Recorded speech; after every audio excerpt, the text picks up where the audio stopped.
नमस्कार मित्रांनो, क्रिश अपडेट या यूट्यूब चॅनलवर तुमचं स्वागत. तर मित्रांनो, राज्यात काही भागात उष्णतेची लाट सदृश्य स्थिती आहे आणि मोसमी पावसाची वाट खडतर आहे.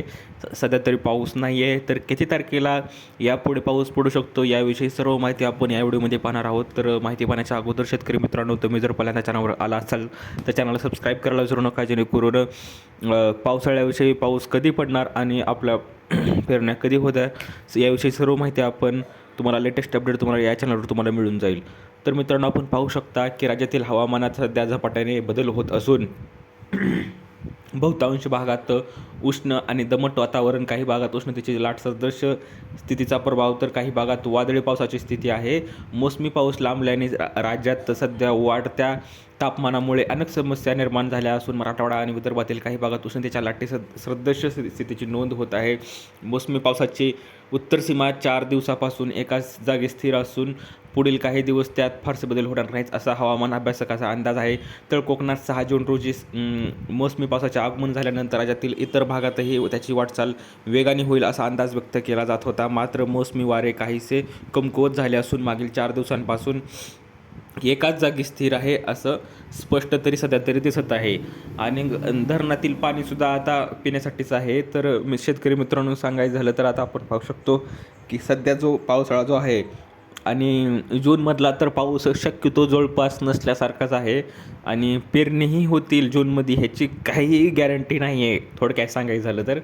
आणि ह्या उष्णतेमुळं काय होत आहे की धरणातलं पाणीसुद्धा संपल्यामुळं आता केवळ प्रत्येक आता मोठे मोठे महाराष्ट्रातले जे धरणं आहेत त्या धरणातसुद्धा 30-40% पाणी उरलेलं आहे. आता समजा कोयनामध्ये 20% पाणी उरलेलं आहे, जायकवाडीमध्ये 20-30% पाणी उरलेलं आहे. तर अशा मोठ्या मोठ्या धरणातसुद्धा 20-20, 30-30% पाणी फक्त राहिलेलं असल्यामुळं पिण्यासाठी सुद्धा पाणी राहिलेलं नाही. ह्या उष्णतेमुळे खूपच पाण्याचं बाष्पीभवन होत आहे. आणि अल निनोच्या प्रभावामुळे यंदा पर्जन्यमानसुद्धा कमी असल्यामुळे सरकारनं काय केलं की धरणातून शेतीसाठी देण्यात येणारे पाणी बंद करण्याचे आदेश जलसंपदा मंत्री राधाकृष्ण विखे पाटील यांनी रविवारी दिले आहेत.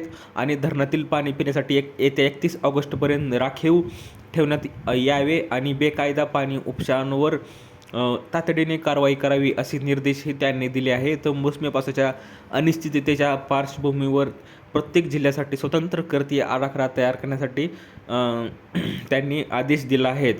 तर शेतकरी मित्रांनो, सांगायचं झालं तर तुमच्या शेताला जे कॅनल असतं, कॅनल काही डॅमच्या शेता किंवा शेतीच्या साईडला किंवा लांब कॅनल असेल आपल्या नदीचं, तर त्या कॅनलला आता इथून पाणीही सुद्धा बंद केलेलं आहे सरकारनं. कारण की आता डॅममध्येच पाणी नाही म्हणून शेतीसाठी आता कॅनलचं पाणीसुद्धा बंद केलं आहे. त्यालाच आपण आवर्तन म्हणून असं म्हणत असतो, म्हणून आवर्तनी शेतीसाठी हे बंद केलेले आहेत पाण्याचे. म्हणून आता खूपच सुपर अल निनो ह्या वर्षी असल्यामुळं पाऊसच नाही आहे आणि पाऊस नसल्यामुळं पिण्यासाठी पण पाणी आता उपलब्ध राहील का नाही ही सरकारची आता समोरची चिंता आहे. तर शेतकरी मित्रांनो, अशी ही अपडेट होती. दिलेली माहिती समजली असेल व्हिडिओला लाईक करा, जास्तीत जास्त शेअर करा, चॅनलला सबस्क्राईब करायला विसरू नका. तर भेटूया पुढच्या व्हिडिओमध्ये, तोपर्यंत धन्यवाद.